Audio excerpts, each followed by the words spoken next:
नमस्कार दर्शकवृन्द, स्वागत छ। सदा झैं आज पनि कार्यक्रम सञ्चालिका म राधा रिमाल तपाईहरुको माझमा कार्यक्रम नीति तथा सुशासन लिएर उपस्थित भएको छु। यहाँहरुलाई अवगतै छ, मैले तपाईहरुको माझमा तीनै तहमा भएर गरेका सरकारका गतिविधिहरू जस्ताको तस्तै प्रस्तुत गर्ने गरेकी छु। यति बेला भने अलिकति बोझिलोपन नै छ, बोझिलो जिम्मेदारी छ स्थानीय तहलाई र आज म स्थानीय तहकै जनप्रतिनिधिहरू र प्रशासकीय प्रमुख गर्दैछु। विशेष गरेर कोभिड-19 कै विषयमा केन्द्रित रहँदै सामाजिक विकास, विकास निर्माण, कृषि क्षेत्र, शैक्षिक क्षेत्र लगायतका नीति तथा कार्यक्रम विषयमा पनि विशेष जानकारी लिने हामी प्रयास गरिरहेका छौँ र हामीसँग जोडिनका लागि नै हुनुहुन्छ, जोडिसक्नु भएको छ बालकृष्ण आचार्य, जो धुनीबेसी नगरपालिका धादिङबाट हुनुहुन्छ। नमस्कार, स्वागत छ नगर प्रमुखज्यू। नमस्ते, धन्यवाद। आराम हुनुहुन्छ? सन्चै छु, हजुरलाई?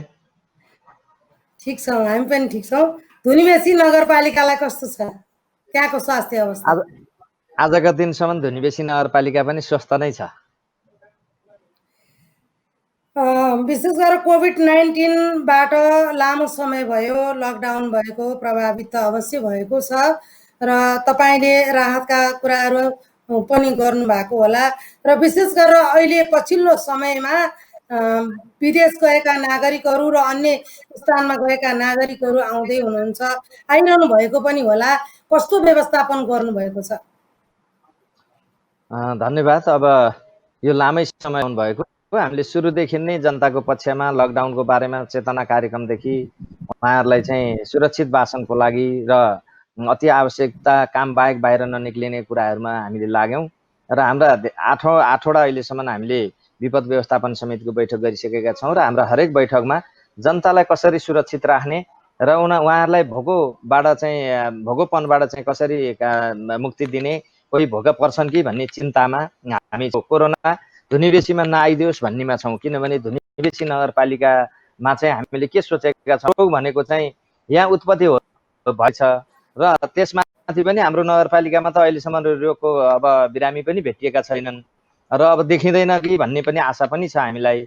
त्यस कारणले हामीले चाहिँ उहाँहरूलाई सुरक्षित राख्नैको लागि हाम्रो विशेष पहल भयो र माइकिङ गर्ने कामदेखि उहाँहरूको चाहिँ बजारमा घर घरमा जाने अत्यावश्यक सामानहरू खरिद बिक्री गर्ने पसलहरूलाई पनि उहाँहरूलाई मोटिभेट गर्ने, उहाँहरूलाई डोरीहरू टाङ्ने, घेराहरू बन्दी गर्ने, अब दूरी कायम गर्ने कुराहरू लगायत हामीले सामाजिक दूरीका कुरा लगायत सबै कामहरू गर्ने कुरोमा हामी लाग्यौँ र हाम्रो सिङ्गो टिम, वडा विपद व्यवस्थापन समिति, नगर विपद व्यवस्थापन समिति र सम्पूर्ण जनसमुदायहरूलाई हामीले अघि बढाएर र हामीले पार्टीका चाहिँ सङ्गठनहरूलाई, सहकारीहरूलाई, सङ्घ संस्थाहरूलाई सबैलाई पत्राचार गऱ्यौँ र आफ्ना सदस्यहरूलाई चाहिँ घरबाट बाहिर ननिक्लिनको लागि आह्वानहरू गऱ्यौँ र यिनै किसिमले हामीले हाइवेहरूमा चाहिँ यो अब कोरोनासँगै डेङ्गु रोग पनि फैलिन सक्छ भन्ने हामीलाई लाग्यो र हामीले विभिन्न विषादीहरू छर्किने कामहरूमा पनि हामी लाग्यौँ र क्वारेन्टाइनमा विशेष गरी योबाट चाहिँ हामी सुरक्षित हुनको लागि हाम्रा विदेशमा यहाँले भने जस्तै बाहिर जाने मान्छेहरूबाट चाहिँ आउन सक्छ, यो चाहिँ आयातित बाहिरबाट विदेशबाट आउनेहरूको डाटा सङ्कलन गऱ्यौँ र उहाँहरूलाई हाम्रो पहिलो चरणमा लकडाउन हुने बेलामा चाहिँ 20जना नागरिकहरू, धुनीबेसीका नागरिकहरू विदेशबाट थर्ड कन्ट्रीबाट आउनुभएको रहेछ। उहाँहरूलाई हामीले होम क्वारेन्टाइनमा हामीले बनाएका क्वारेन्टाइनमा उहाँहरू बस्न चाहनु भएन र उहाँहरूलाई स्वतः स्फूर्त नै होम क्वारेन्टाइनमा बस्छु भन्नुभएपछि हामीले हाम्रा नगरकर्मी पठाएर अनि थर्मोमिटरहरूसँगै पठाइदिएर उहाँहरूलाई चाहिँ दैनिक रिपोर्ट लिने कामहरू गऱ्यौँ र 20-21 दिनपछि चाहिँ अनि हामीले टेस्टहरू गरायौँ। त्यसलाई चाहिँ हामीले अब सुरक्षित त अझै पनि बस्नुपर्छ, तपाईँहरू क्वारेन्टाइनमा त बस्नै पर्छ, तर हिजोको जुन अवस्था हो अब परिवारसँग घुलमिल हुने कुराहरूलाई तपाईँहरूलाई अब खुलेको छ भनेर हामीले बतायौँ। अब त्यसपछि अहिले चाहिँ तत्काल हाम्रो क्वारेन्टाइनमा 6जना इन्डिया भारतबाट चाहिँ भर्खरै आएका 4 दिन 5 दिन र हिजो मात्रै पनि 2जना गरेर 6जना चाहिँ हाम्रो क्वारेन्टाइनमै हामीले छुट्टै राखेका छौँ र 2जना चाहिँ होम क्वारेन्टाइनमा बस्छु भनेर उहाँहरूले सुरक्षित घरमा बस्नु भएको छ। 8जना चाहिँ अहिले भर्खरै यो 10-8 दिनको बिचमा चाहिँ इन्डियाबाट आउनुभएका नागरिकहरूलाई पनि हामीले निगरानी छौँ र जो बाहिर हुनुहुन्छ उहाँहरूको पनि हामी सम्पर्क समन्वय छौँ। आउँदाखेरि हाम्रो सम्पर्क बिना उहाँहरू घर नजाने वातावरण हामीले हरेक वडामा हरेक परिवारका विदेशमा बस्ने परिवारका सदस्यहरूलाई हामीले यो जानकारीहरू गराउने कामहरू गरिरहेका छौँ। योभन्दा अतिरिक्त बाहिरबाट अझै विदेशबाट पनि आउँदै हुनुहुन्छ, उहाँहरूको लागि कस्तो व्यवस्थापन अझै चाहिँ भनौँ धेरै नै हुनुहुन्छ वैदेशिक रोजगारमा जाने नागरिकहरू पनि, उनका लागि अझै थप केही व्यवस्थापन गर्नुभएको छ? अब अरू भनेको थप हामीले के नै गर्ने हो र? अहिले यति बेला भनेको बाहिरबाट आउनेहरूलाई जो अलपत्र पर्ने भनेर नेपालको भूभाग छिरिसक्नु भएको छ, उहाँहरूको लागि हामी आउने व्यवस्थापन हामी मिलाउँछौँ र आएका मान्छेहरूलाई हामी सुरक्षित रूपमा हाम्रो कम्तीमा पनि 15 दिन हामी राख्छौँ, आरडिटी टेस्ट गराउँछौँ र त्यसपछि उहाँहरूलाई ठिक छ भन्ने भयो भने अनि हामी उहाँहरूको घरमा जान दिन्छौँ। र घरमा जाँदा पनि अब लकडाउन त छँदैछ, घरमा जाँदा चाहिँ फ्रिली बजार घुम्न पाउने, गाममा जाने भन्ने त छैन। अब आफ्नो घरमा परिवारसँग चाहिँ बस्नुहोस् भनेर हामी उहाँहरूलाई पठाउने गरेका छौँ र हामीले यो बिचमा उहाँहरूलाई खाने बस्ने व्यवस्थापन हामीले नगरपालिकाले गरेका छौँ र हामीले राहतका प्याकेजहरू पनि पहिलो चरणमा राहत बाँडिसक्यौँ र दोस्रो चरणको लागि पनि हामी बाँड्ने तयारीमा छौँ। जो चाहिँ अब हामीले पहिलो चरणमा चाहिँ अलि समस्या नै थियो, हामीले काममा जान पनि दिएनौँ, बाहिर निक्लिन पनि दिएनौँ। अबको भनेको चाहिँ हामीलाई अलिकति सहजता पनि छ, किनभने हामीले विकाससँग पनि जोडेका छौँ।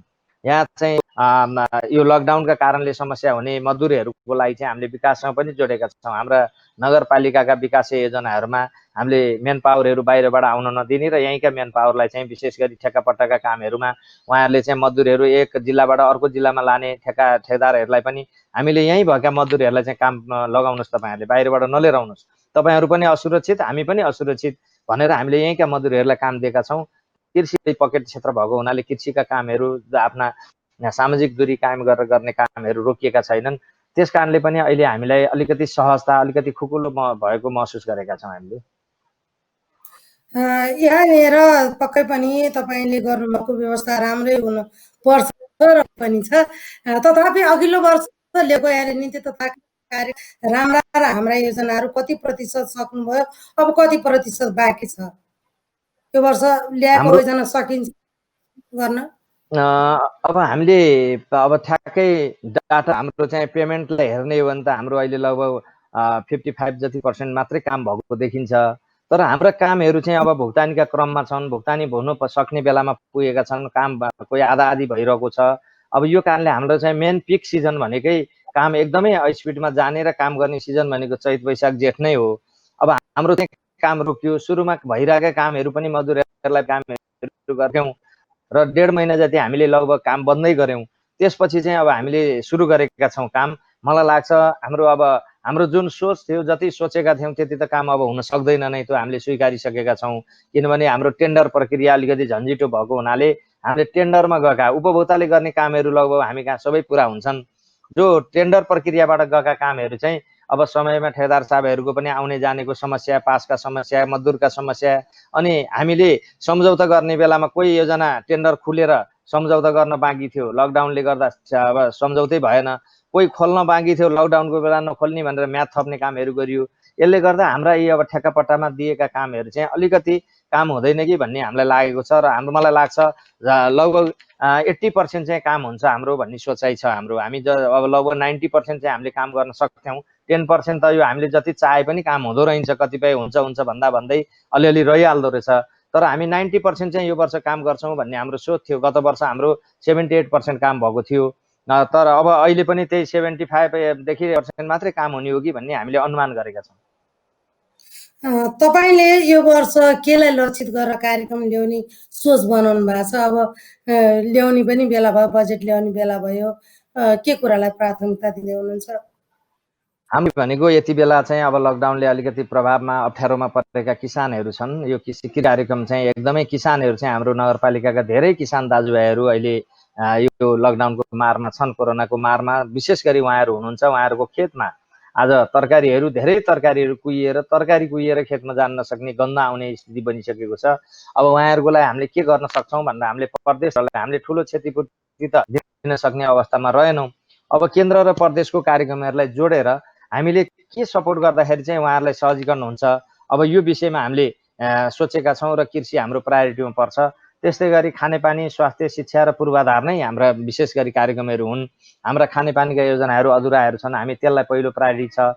हाम्रा शिक्षकहरू जहाँ चाहिँ विद्यालयहरू एकदमै शिक्षक बिनाका चाहिँ पढाउनको लागि चाहिँ हाम्रा माध्यमिक विद्यालयहरूमा माध्यमिक टिचर नहुने, निमाविमा निमावी टिचर नहुने अवस्थाहरू जुन थियो, हामी त्यसलाई चाहिँ अहिले हामीले समायोजन गरेर यो गए वर्ष आर्थिक वर्षमा हामीले 27 जना चाहिँ मावि र निभावीको दरबन्दी क्रिएट गरेर नगरपालिकाले विद्यालयहरूमा केही शिक्षकहरूलाई सहजीकरण गरेका छौँ, विद्यालय सुधारका कार्यक्रमहरू लगाएका छौँ। यो वर्ष पनि हामीले त्यो शिक्षामा अझै केही अपुगहरू छन्, तिनलाई चाहिँ हामी प्रायोरिटीमा राख्छौँ र स्वास्थ्यमा हाम्रो नगरपालिकामा एउटा पनि जम्मा 3टा स्वास्थ्य केन्द्रहरू थिए, एउटा पनि ल्याब पनि नभएको नगरपालिकामा हामीले ल्याबहरू व्यवस्थापन गरेका छौँ। त्यसलाई अलिकति विस्तृतीकरण गर्नु पर्ने छ। त्यो हाम्रो हस्पिटल छैन हाम्रो नगरपालिकामा। अब एउटा कम्तीमा पनि एउटा हेल्थ सेन्टरमा चाहिँ अब एउटा नियमित फिजिसियन डाक्टर भन्ने पनि राख्न सकिन्छ कि यो विषयमा हामीले केही गर्न सकिन्छ कि भनेर पनि सोचेका छौँ। अब केन्द्रको बजेट हेर्दा केही पोजिटिभ पनि हामीले देखेका हुनाले अब हामी यिनै स्वास्थ्य, शिक्षा, कृषि र लगायतका कामहरूमा अब हाम्रो निरन्तर गर्नुपर्ने कामहरूमा हामी प्रायोरिटीका आधारमा कामहरू गर्दै जान्छौँ। यहाँनिर तपाईँले शिक्षा शैक्षिक क्षेत्रको कुरा गर्दै गर्दा लामो समय भयो बालबालिकाहरू घरमै छन्, पठन पाठन हुन सकेको छैन, त्यस्तो टेक्नोलोजीहरू केही अपनाएर उनीहरूलाई केही सजेस्ट गराइँदैछ या छैन? कस्तो अवस्था छ बालबालिकाको? यो चाहिँ हाम्रो कलेज छ, 2टा कलेज छन्, त्यसमध्ये एउटा कलेजले चाहिँ सुरु गरेको छ, तर विद्यालयमा त हाम्रो नगरपालिकामा चाहिँ सम्भावना छैन, किनभने अहिलेसम्म हाम्रो चाहिँ सञ्चारको पहुँच सबैमा पुगिसकेको छैन। यो हामी चाहिँ अलिकति सञ्चारका कारणले पनि, यो साधन स्रोतका कारणले गर्दा नै हाम्रा सबै बच्चा बालबालिकाहरूले त्यो अब यो प्रविधिबाट पढ्न सक्दैनन्, पाउँदैनन्, उनीहरूको त्यो हैसियत पुग्दैन र नगरपालिकाले सबै बालबच्चाहरूलाई भेटभाड गरेर राख्न सक्ने कुरा भएन। त्यसले गर्दा हाम्रो विद्यालय तहका चाहिँ भाइ बहिनीहरू अहिले घरमै यत्तिकै छन्। हामीले आह्वान गरेका छौँ, अभिभावकहरूलाई आह्वान गरेका छौँ, मिडियाहरू मार्फतबाट आह्वान गरेका छौँ। म यहाँको मिडिया मार्फत पनि अनुरोध गर्न चाहन्छु, आफ्ना बालबालिकाहरूलाई कम्तीमा पनि हिजो गरेका, पढेका, लेखेका कुराहरू सिकाउनुहोस्, बुझ्ने, खेल्ने त्यो बनाइदिनुहोस्, रिभ्यू गर्ने वातावरणहरू बनाइदिनुहोस् भनेर हामीले आह्वान गरेका छौँ र म यहाँबाट पनि गर्न चाहन्छु। हामीले अहिले काठमाडौँ उपत्यकामा जस्तो अब मोबाइल एप्सबाट, टेलिभिजनबाट पढ्ने खालको स्थिति हाम्रो पालिकामा चाहिँ अलिकति त्यो वातावरण बनाउन हामीले सकेका छैनौँ। त्यो खालको सबै सेवा सुविधा सम्पन्न नगरपालिका होइन, यो एकदमै नयाँ नगरपालिका, यो एकदमै अविकसित खालको एउटा छायामा परेको नगरपालिका पनि भएको कारणले गर्दा हामीले यस्ता खालका चाहिँ व्यवस्थापनमा अलिकति हामी पछि परेका छौँ। छायामा परेको त अवश्य यहाँ जस्तो जुझारु नेता हुनुहुन्छ, अगाडि ल्याउनु नै हुन्छ, हामीलाई आशा छ। र तपाईँले अघि नै कृषिका कुरा गरिरहँदा तरकारीको कुरा गर्नुभएको थियो। काठमाडौँसँग जोडिएको जिल्ला हो धादिङ जिल्ला, त्यो पनि सँगै जोडिएको नगरपालिका हो धुलिमेसी नगरपालिका। त्यहाँबाट तरकारीहरू त लगभग धेरै आइरहेका छन् भन्ने खबरहरू आएको थियो। उहाँहरूलाई त्यो ल्याउने वातावरण नबनेको हो, कस्तो अवस्था हो कि खपत हुन सकेन? तरकारीको बेला खपत हुन सकेन, वातावरण नबनेको होइन। अब हाम्रो काठमाडौँ राजधानीमा जोडिएको यो नगरपालिका, काठमाडौँ कलङ्की कालीमाटीदेखि 20-22 किलोमिटरको दूरीको नगरपालिका हो यो। अब हाम्रो यो मार्केट भनेको काठमाडौँ नै हो, कालीमाटी, टुकुचा, बल्खु, बालज्यू, यही नै हाम्रो मार्केट हो। तर अब समस्या के हो भने त्यहाँका बजारहरू पनि कति बेला बन्द हुने, कति बेला खुल्ने त्यो एकदमै कम रह्यो र त्यहाँका व्यापारी साथीहरूले पनि काठमाडौँ उपत्यकाका तपाईँ हामीलाई थाहा छ धेरै नागरिकहरू बाहिर जानुभएको छ, त्यहाँ खपत गर्ने, उपभोग गर्ने उपभोक्ताहरू त धेरै घट्नु भएको छ। हिजो चाहिँ 10औं लाख मान्छेहरूको लागि उत्पादन भएको तरकारी आज चाहिँ 4 लाख 2 लाखले खाँदाखेरि त्यो अवश्य पनि बढी हुन्छ। अनि डिमान्ड हाम्रो यहाँ उत्पादन अनुसारको त्यहाँ डिमान्ड भइदिएन। यहाँबाट जाने समस्या होइन, बिक्रीको समस्या रह्यो र लिएर गएको सामानहरू चाहिँ यत्तिकै थुप्र्याएर फालेर आउनुपर्ने किसानहरूलाई बाध्यता रह्यो र उहाँहरूले टिप्न पनि नसक्ने। अनि त्यो गाडी भाडा तिरेर, टिपेर, ज्याला तिरेर उहाँ लानुभन्दा बरु खेतमै कुहिएर जाँदा उहाँहरूलाई चाहिँ उस्तै पर्ने भइसकेपछि उहाँहरूले चाहिँ आज कुहाएर फाल्नुपर्ने अवस्था सिर्जना भएको छ। यति बेला कृषिमा अझै धेरै पहुँच बढाउने, अझै लगानी गर्ने, कृषि नै हो समृद्धि भन्दै अब यस्ता घटनाहरू यो त अहिले अब अनिश्चित कालको छ। अनिश्चित काल कहिलेसम्म यो हुन्छ भन्न सकिन्न। त्यो अवस्था छैन भने यसको वैकल्पिक बजारको व्यवस्थापन धुलिमेसी नगरपालिकाले केही गर्दैछ कृषकहरूको लागि ती बनेको धुलिमेसी नगरपालिकाले यो विषयमा आफ्नो आवाजहरू बुलन्द गरिरहेको छ। प्रदेश सरकारलाई पनि लेखेर पठाउने, निर्णय गरेर पठाउने काम गरेको छ नगरपालिकाले। केन्द्र सरकारलाई पनि यो निर्णयहरू गर्नको लागि हामीले आह्वान गरेका छौँ र उहाँहरूलाई अनुरोध गरेर पठाएका छौँ हाम्रा कार्यपालिकाका निर्णयसहित। हामीले यो कृषि सुधार्नको लागि हामीले 2-3टा कुरा मात्रै उठाएका छौँ। हामीले कति गर्न सक्छौँ त्यो हामीले पनि जिम्मेवारी पाऊँ भनेर हामीले मागेका पनि छौँ। स्थानीय तहले के गर्ने कृषिमा चाहिँ कृषि उत्पादनलाई चाहिँ वृद्धि गर्नको लागि प्रदेशले के गर्ने र केन्द्रले के गर्ने, यो विज्ञ र विज्ञता लिएर सबै कुरो लिएर बस्ने केन्द्र सरकार, त्यसपछि प्रदेश सरकारहरूले गरिदिनुपर्छ। किनभने मैले यो मेरो अनुरोध के मिडिया मार्फतबाट के हो भने, हामीसँग न विज्ञ छ न विज्ञान छ। हामी चाहिँ नितान्त रूपमा एउटा जनप्रतिनिधि छौँ, जनप्रतिनिधि निर्वाचित भएर आएका छौँ। आज पनि दरबन्दीको 50% चाहिँ कर्मचारी हामी कहाँ आइपुग्न सक्नु भएको छैन। त्यस कारणले जो कर्मचारीहरू हुन्छ दरबन्दी थप भएर पनि केन्द्रमै बस्नु भएको छ, प्रदेशतिरै बरु अब केही व्यवस्थापन भइसकेको छ, हामी कहाँ क्रममा छ, आउने क्रममा अझै 3 वर्षसम्म जारी नै छ। त्यस कारणले यो विज्ञ र विज्ञता जहाँ छ त्यहाँ प्लानिङ हुनुपर्छ। यसलाई जोड्न चाहे, यति बेलासम्म पनि धादिङ जिल्लाको धुनीबेसी नगरपालिकामा प्रशासन क्षेत्रमा काम गर्ने पर्याप्त कर्मचारीहरू हुनुहुन्न। पर्याप्त हुनुहुन्न, कर्मचारी त हुनुहुन्छ, तर अहिलेसम्म पर्याप्त हुनुहुन्न। म कृषिकै कुरा जोड्दा यहाँलाई मैले जोड्दै थिएँ। आज पनि म कहाँ अधिकृतको सुब्बाको खरदारको दरबन्दी भएको नगरपालिकामा आज पनि मैले कृषिमा चाहिँ खरदार साहबबाटै चलाउनु परेको छ भनेपछि मैले कति विज्ञता पाउँछु होला। यो मेरो अब त्यहाँ प्राविधिकहरू कति चाहिएला। अहिले हामीले यो निर्णय हामीले पठाएका छौँ, केन्द्र र प्रदेशलाई के पठाएका छौँ भने हामीले भनेका छौँ केन्द्र सरकारले एउटा बजार या बिक्री केन्द्रहरू खोलिदिनु पर्यो र न्यूनतम समर्थन मूल्य तोकिनु पर्यो भनेर पठाएका थियौँ। हिजोको बजेटमा समर्थन मूल्य तोक्ने कुराहरू पनि आएको छ। केन्द्र सरकारले पनि वास्तवमा किसानको समस्या सुनेको छ भन्ने मेरो बुझाइ छ। उहाँको नीति कार्यक्रममा मैले केही हेरेँ, न्यूनतम कृषिको चाहिँ न्यूनतम समर्थन मूल्य तोक्ने भनिएको छ। यो समर्थन मूल्य तोक्ने तोकेको मूल्य किनेको खरिद गरेको अब त्यो चिज कहाँ लाने। अब त्यो सँगसँगै केन्द्र सरकारले प्रशोधन केन्द्र कम्तीमा नै 2टा 4टा 3टा पालिकाको बिचमा बनाउनु पर्छ र प्रदेश सरकारले अब बजेट आउँदैछ त्यसमा चाहिँ हरेक पालिकामा एउटा बिक्री केन्द्र बनाइदिनु पर्छ, व्यवस्थापन गर्नुपर्छ र हामीलाई पनि जिम्मेवारी दिनुपर्छ। अब हामीले चाहिँ त्यो मोनिटरिङ गर्ने र ती कुराहरू हेर्ने र उहाँहरूले गरेका कामलाई व्यवस्थापन गर्ने र हरेक वडामा सङ्कलन केन्द्रहरू गर्ने, किसानहरूको समस्याहरू केन्द्र र प्रदेशमा पुर्याउने जिम्मेवारी हामीले पनि पाउनुपर्छ भनेर मैले चाहिँ उहाँहरूसँग आह्वान पनि गरेको छु।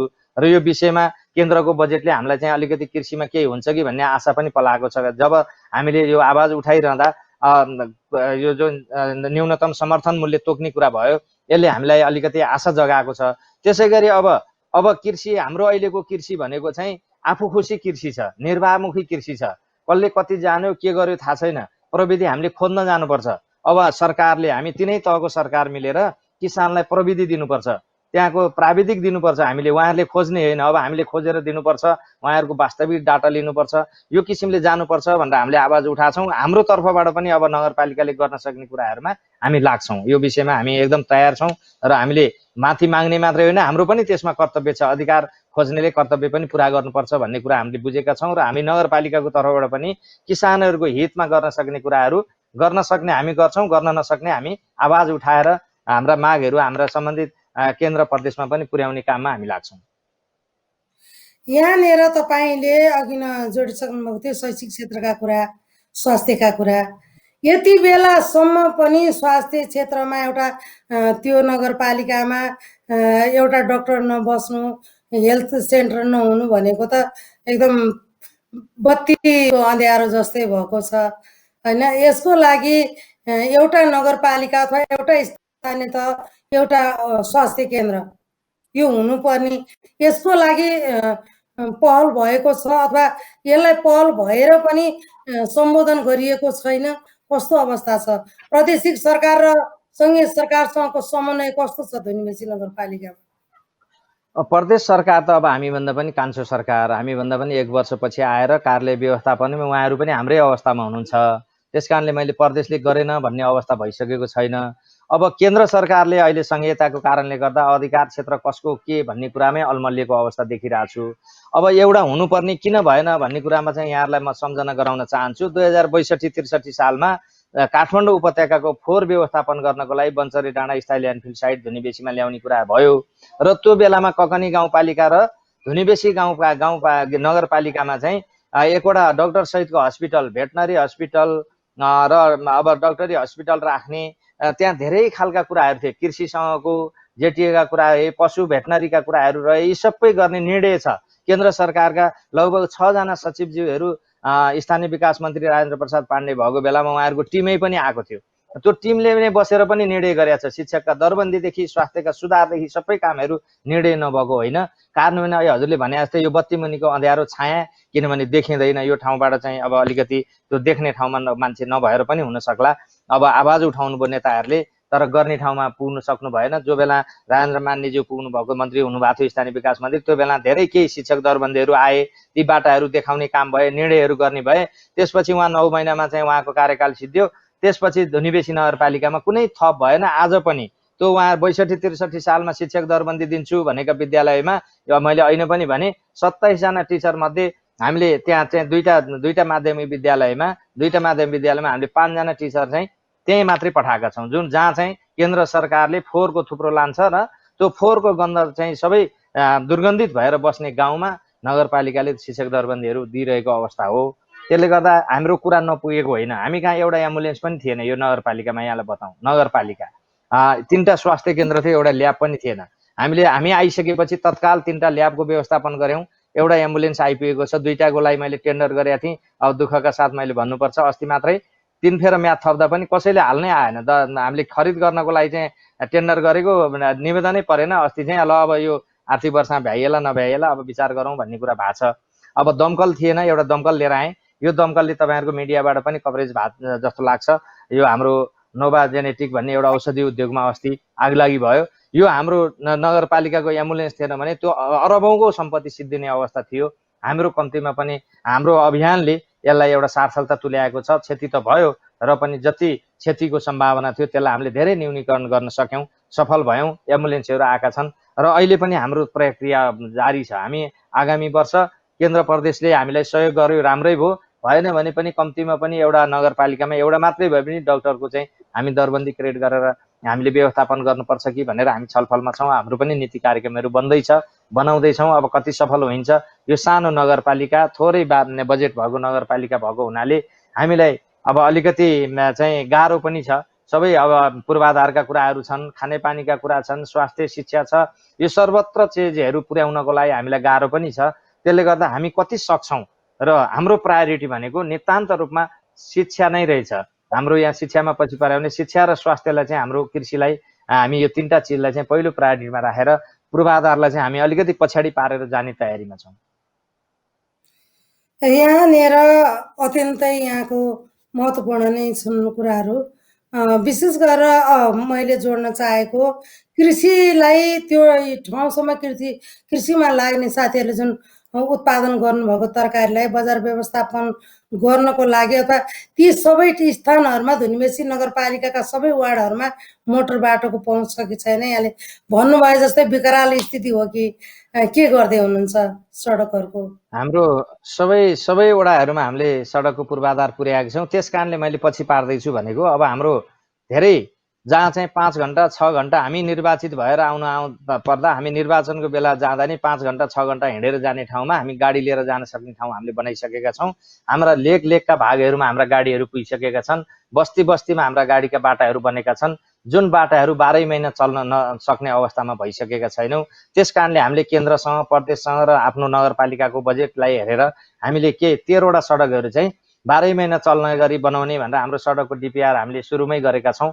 र हाम्रा न्यूनतम पनि हिजो खनेका बाटाहरू हाम्रा चाहिँ गाउँका बाटाहरू हुन्।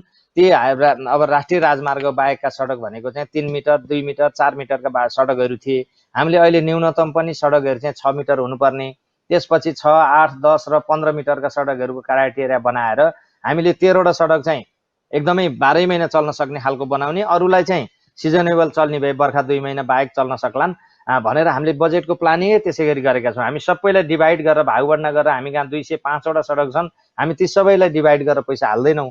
13वटा सडकलाई हाम्रो प्रायोरिटीमा एउटा बाटो ढलानको क्रममा हामी जाँदैछौँ। एउटा बाटो 4.5 करोडमा टेन्डर भएको काम हुँदैछ, पिचको प्लानिङमा जाँदैछौँ। अब कतिपय बाटाहरू अरू 11वटा बाटा हाम्रा चाहिँ ग्राभिलको काम भइरहेको छ र प्रदेशको योजनाबाट परेका सडकहरू पनि कटिङ ग्राभिलका काम हुँदैछन्। अनि केन्द्र सरकारले हालेका 2टा योजनाहरू छन्, त्यसमा पिचको र ढलानको कामहरू भइरहेको छ। हाम्रा एउटा सिस्टमले हामीले कुन प्रायोरिटी हो भनेर क्याटेगराइज गरेका छौँ र एउटा हामीले त्यसलाई चाहिँ व्यवस्थित सडकको रूपमा लाने गरी र छिट्टै हामी आगामी वर्ष अब यो कोरोनाको यो सङ्क्रमण विश्वव्यापी सङ्क्रमणले अब कस्तो रूपमा लान्छ अब यसलाई हेर्न बाँकी छ। यो यदि समाधान भइदियो भने हामी आगामी वर्ष चाहिँ एउटा नगर स्तरीय बस चलाउन सकिन्छ कि भन्ने तयारीमा छौँ। यहाँनिर अत्यन्तै राम्रा कुरा ल्याउनु भएको छ यहाँले। यति बेला भने मैले अझै जोड्न चाहेँ रोजगारीका कुराहरू छन्। विदेशमा जाने नागरिक तपाईँको नगरपालिकाभित्र कति जति छन् लगभग? तिनीहरू आइहाले त्यो दक्ष शक्ति भने तिनलाई केमा परिचालन गर्न सक्नुहुन्छ? रोजगारीको वातावरण बन्छ त्यहाँ? काम गर्ने अवसर मिल्छ? अब बाहिर ठ्याक्कै एक्ज्याक्ट डाटा चाहिँ हामीले 9 वडामा हाम्रो निर्णय भएर हामीले मगाइरहेका छौँ। डाटाहरू हाम्रो एक्ज्याक्ट डाटै आउँछ अब केही दिनभित्रै। हामीले अस्ति पनि कार्यपालिकाको बैठकमा केही साथीहरूले केही वडाहरूबाट आयो, केही वडाहरूको अब डिटेल आइपुग्न बाँकी छ। हामी कहाँ एकदम विदेशमा जाने र रोजगारीमा जाने र सरकारी यस्तो कार्यालयहरूमा काम गर्ने कर्मचारीहरूको सङ्ख्या एकदम न्यून छ। धुनीबेसी नगरपालिका मैले होइन भने यो बत्तीमुनिको अँध्यारै हो। हामी शिक्षामा पनि एकदमै पछि छौँ। अनि दुईटा राजमार्ग, पृथ्वी राजमार्ग र त्रिभुवन राजपथ हाम्रो नगरपालिकाबाट पर्ने। हिजोदेखिबाटै हाम्रो नगरपालिका चाहिँ एउटा कृषिको एकदमै उर्वर भूमि हो। यहाँ चाहिँ खान बस्नको लागि धेरै समस्या भएको, खान नपाउने खालको कर्णालीको जस्तो समस्या हामीकोमा छैन। त्यस कारणले गर्दा हामी त्यस्तो शिक्षामा पनि त्यति अघि बढेको अवस्था हाम्रो नगरपालिकामा भएन र बाहिर जानेहरूको सङ्ख्या नै हामी राजधानीसँग नजिक भएको हुनाले के राजधानीतिरै जाने, के यहीँ कृषि व्यवसायहरू गर्ने, के सडकहरूमा चाहिँ होटल व्यवसाय, अब अरू चाहिँ कामहरू गाडी लाइनमा चाहिँ कामहरू गर्नेको सङ्ख्या चाहिँ बढी भएको हुनाले हामीसँग अन्यत्र तुलनामा हामी कहाँ त्यो सङ्ख्या कमी नै छ। र उहाँहरू जति आउनुहुन्छ उहाँहरूलाई चाहिँ हामीले यहाँ लगाउने भनेको हामीसँग एउटा प्राविधिक शिक्षालयहरू बनाउँदैछौँ। हामीले सुरु भएको छ मेकानिकल चाहिँ यो प्लम्बिङको चाहिँ ट्रेनिङहरू हामीले सुरु गरिसकेका छौँ। अब हामीले भनेका छौँ कपाल काट्ने कुराहरू भयो। हाम्रा नगरपालिकामा थुप्रै दाजुभाइ चाहिँ कपाल काट्न जानुहुन्छ बजारमा, तर त्यो कपाल काट्ने मान्छे त आज सबै विदेशी छन्, सबै विशेष गरी भारतीय मुलकै छन्।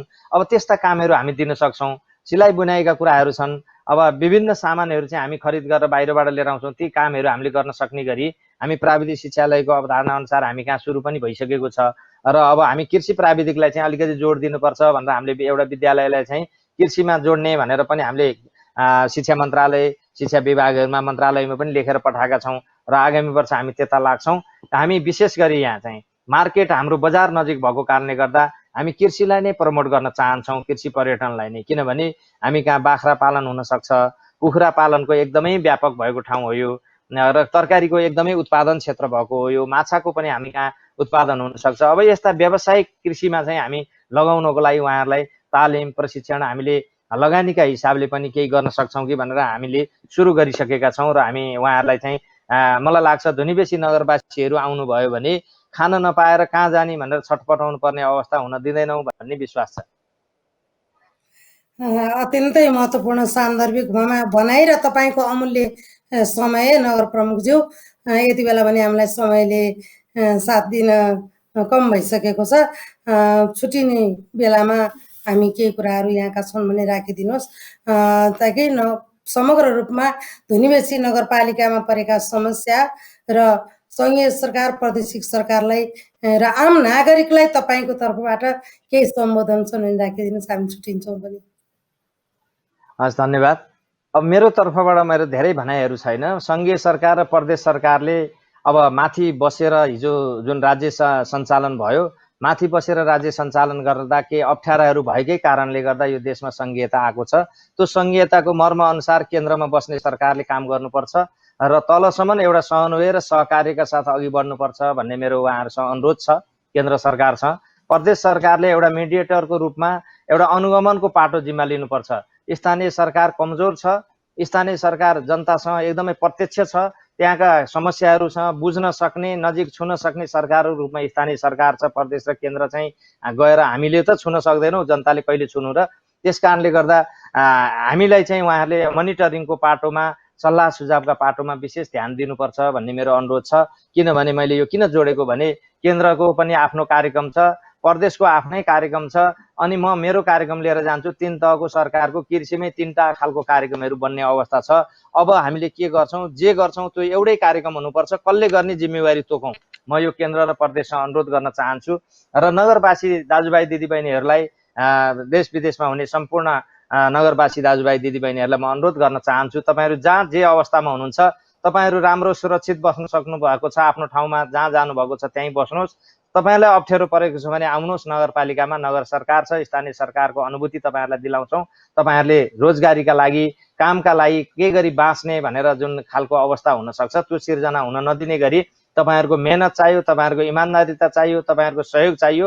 त्यसमा साथ दिन नगरपालिका तयार छ। र यति बेला विश्व आक्रान्त भएको छ यो कोरोना भाइरसबाट, यो कोभिड-19 कोरोना भाइरसबाट बच्ने औषधि भनेको घर, यो आज विश्वले प्रमाणित गरिसकेको छ। तपाईँहरू सुरक्षित घरमा बस्नुहोस्। बाहिर निक्लिनै पर्यो भने कम्तीमा नि समन्वय र जानकारी गराएर बाहिर जानुहोस् र सुरक्षित रूपमा सेनिटाइज प्रयोग गर्नुहोस्। साबुन पानीले हात धुने कुराहरू, मास्कका, ग्लोभ्सका कुराहरू जुन छ अहिले स्वास्थ्य सङ्गठनले भनेका कुराहरूलाई चाहिँ परिपालना गरिदिनुहोस्। र राम रमाइलो र भोज भतेर गर्ने यो बेला होइन, यो बेला सुरक्षित बस्ने बेला भएको हुनाले सबैलाई सुरक्षित बसौँ, आफू पनि बाँचौँ र अरूलाई पनि बाँच्न दिउँ। म यही अनुरोध गर्न चाहन्छु। पक्कै पनि यहाँका कुराहरू अत्यन्तै राम्रा छन् र सन्देशको रूपमा आम नागरिकले लिनुहुन्छ भन्ने पनि लागिरहेको छ हामीलाई। भन्दै नगर प्रमुखज्यूलाई फेरि पनि धन्यवाद दिँदै हामी त्यस नगरपालिकासँग जोडिएका छौँ र केही समयमा अथवा त्यस्ता समस्याहरू राम्रा अनि हाम्रा काम लगायत अन्य कुराहरूमा पनि आवश्यक पर्दा फेरि समयले साथ दिँदा तपाईँसँग हामी जोडिने नै छौँ भन्दै यति बेला म बिदा माग्न चाहन्छु। र कार्यक्रममा हामी निरन्तर छौँ दर्शकवृन्द। प्रत्यक्ष प्रसारण मेगा टेलिभिजनको कार्यक्रम नीति तथा सुशासनमा हामीले स्थानीय तहको सरकारलाई नै बढी केन्द्रित गरेर कार्यक्रम चलाइरहेका छौँ भन्दै अब फेरि अर्को व्यक्तित्व हुनुहुन्छ हामीसँग कुराकानी गर्नको लागि। गुलेरिया नगरपालिका बर्दियाबाट प्रशासकीय प्रमुख अधिकृत हुनुहुन्छ कृष्ण प्रसाद गौतमज्यू। दर्शकवृन्द हामी उहाँको प्रतीक्षा गर्नेछौँ भन्दै एकैछिन विश्राम।